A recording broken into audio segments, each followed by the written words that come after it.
Those who know me well know me that I like technical things.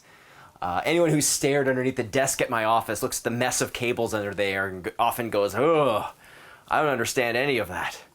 But I've brought you all into an area of my house that is a technical area that I don't really know much about.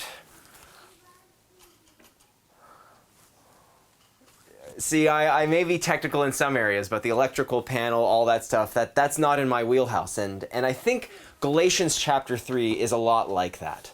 I think a lot of people read a chapter like that, and at the end of it, they go, "What did I just read?" It was full of all sorts of technical, heady things, and it causes people to go, "Ugh, can we just say we love Jesus and get by this?" But the thing I want to raise for us is that there's an important message in chapter 3, something which I hope that you are able to get past all the technical details and really look at something which I think is a very important message to us today as Christians. Now, this chapter 3, deals a lot with the Jewish law and the works of the law. And already a lot of you are going, "Oh, well, the law, that's stuff that was in the Jewish way, right? But now we don't have to worry about that." But the thing we want to pay attention to is sort of a cautionary tale for us as Christians today, answering the question, how do we find unity with God, and how does that relate to our actions?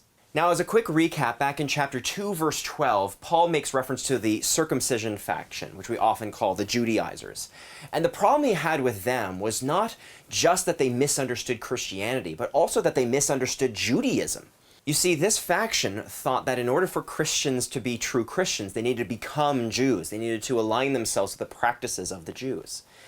And this comes from a belief that the way that you become one with God, the way that you find righteousness or justification, as the technical words go, is by doing these works of the law.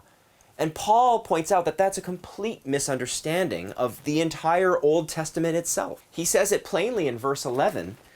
He says, "Now it is evident that no one is justified before God by the law, for the one who is righteous will live by faith." And you'll notice he's making reference there to the prophet Habakkuk in Habakkuk 2:4.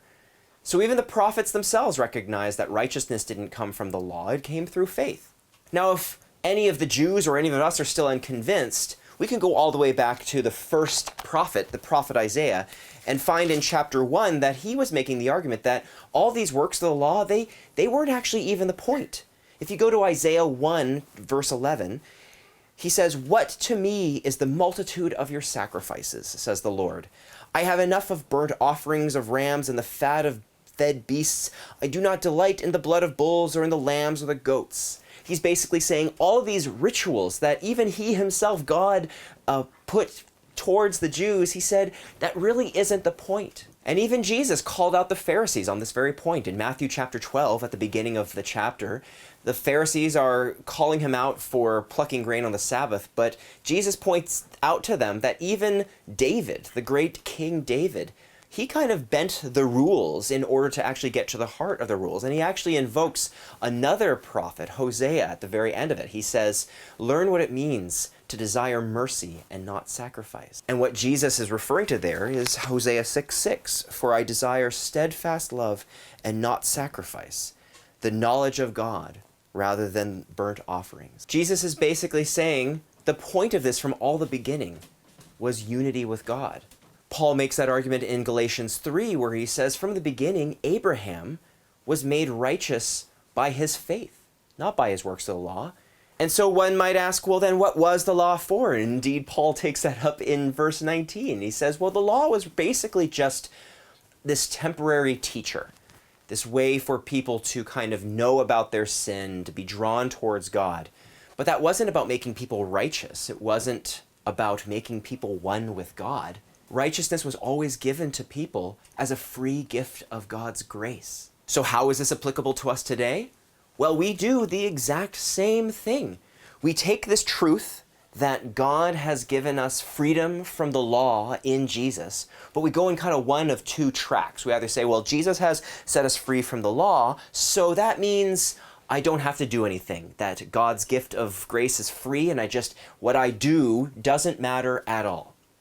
On the other hand, some of us go the other route and say, well, God has set us free from the Jewish law, But the Christian law, all the things that are said in the New Testament, we have to do those things. And we evaluate how good of Christian we are by how well we are doing the things that God says in the New Testament. The thing that Paul is telling the Judaizers is the exact same thing that Paul is telling us. That yes, Jesus has set us free from the law, but that is so we can now live in the Spirit through faith. So if there's anything to be done for our faith, the only thing we should do is to just simply continually put our trust in Jesus, to submit our life and our will and say, Jesus, direct me, guide me. May I do only what you would have me do. Now you may ask, how do I do that? What does that mean? And so I pose to you a question.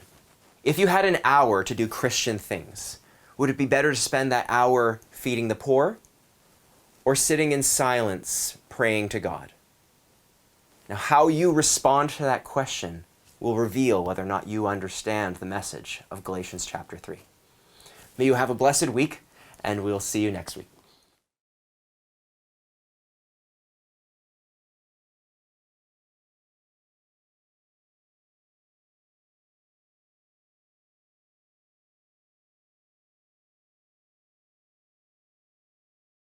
In fact, anyone who has stared underneath my desk with all the cables that are there have often gone, "Nrr." Daddy, I found a map. You found the map? Yeah, it's up there. And I did the one I did the daddy. Oh, okay. Shh. Okay, you have to be quiet, okay? Daddy's... And daddy, and I was up there, and I saw the map is up there. Yeah.